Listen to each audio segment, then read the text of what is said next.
Instagram and Facebook. So I am sharing number 5 of my 10 quick wins. I'm behind my schedule. I was supposed to be on number 6 today. I was supposed to do one earlier this week and I forgot. Actually, no, I kind of felt kind of sick, but I feel better now. So number 5 is a good one.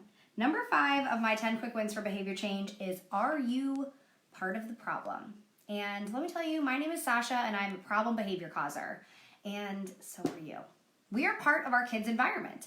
We are part of the way expectations are laid out. We are part of how they receive reinforcement and consequences. How we react and respond to behavior, how we set up expectations impacts behavior. So we might be part of the problem. And sometimes that is a hard pill to swallow because, raise your hand if you're like me, I really don't like being wrong. Like, I don't. And so it almost feels like you're wrong if you're part of the problem. But you're not wrong if you're part of the problem. You're wrong if you don't think you're part of the problem. You want to identify or acknowledge your role in the increase or the consistency or the fact that a problem behavior is still here. What role do you play? How do you respond when a problem behavior happens? How are you laying expectations? How are you warning of changes? How are you clarifying that reinforcement is coming? All of that is in your control.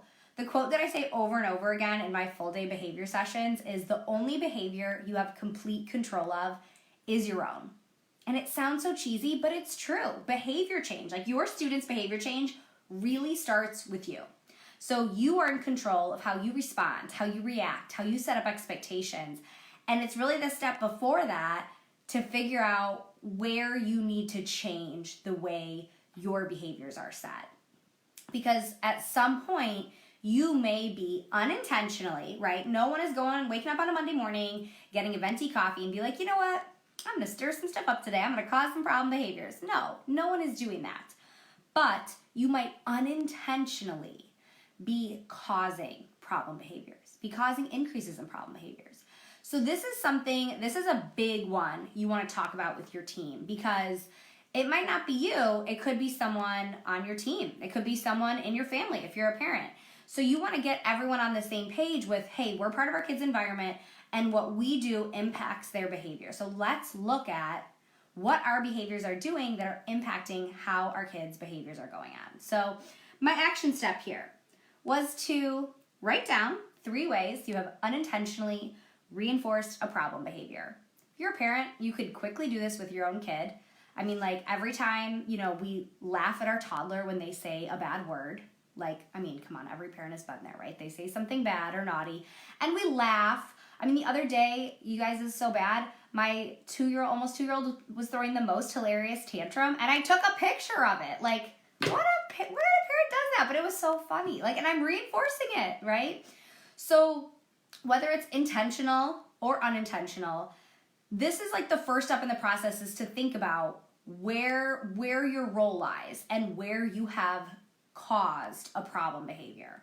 So this might be a really great activity to do with your team if you're a teacher. Sit down with your paras, talk about how we are part of our kids' environment, how we lay expectations, how we request for things, how we give demands, how we respond, how we react, how we reinforce. All of that is going to cause changes in our kids' behavior. And to identify, hey, let's each name 3 ways right now that we've unintentionally caused an increase in a problem behavior.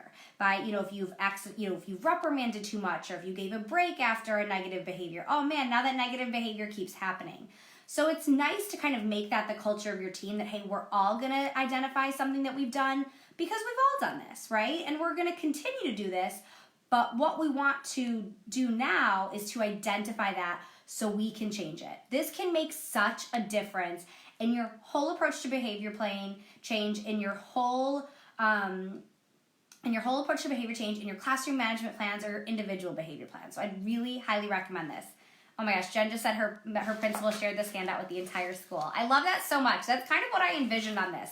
So my 10 quick wins are coming from my new free handout. It's 3 pages, super simple, 10 quick wins for behavior change, all ABA-based strategies, but explained in super user-friendly, easy to understand language. And a lot of these, really all these, can be used in any setting. In gen ed, in special ed, in gym class, in the cafeteria. And this is a nice, non-offensive way to start to get your school on the same page when it comes to looking at behavior. These are mostly proactive, antecedent-based interventions that look at preventing problem behavior before they happen.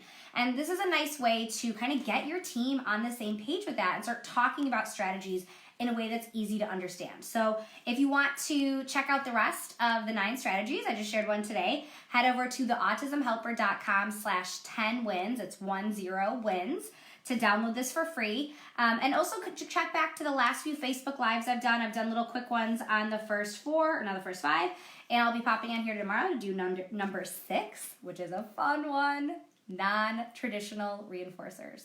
I know you guys are going to have a lot of good input on that one. So I'll see you tomorrow to chat about that one.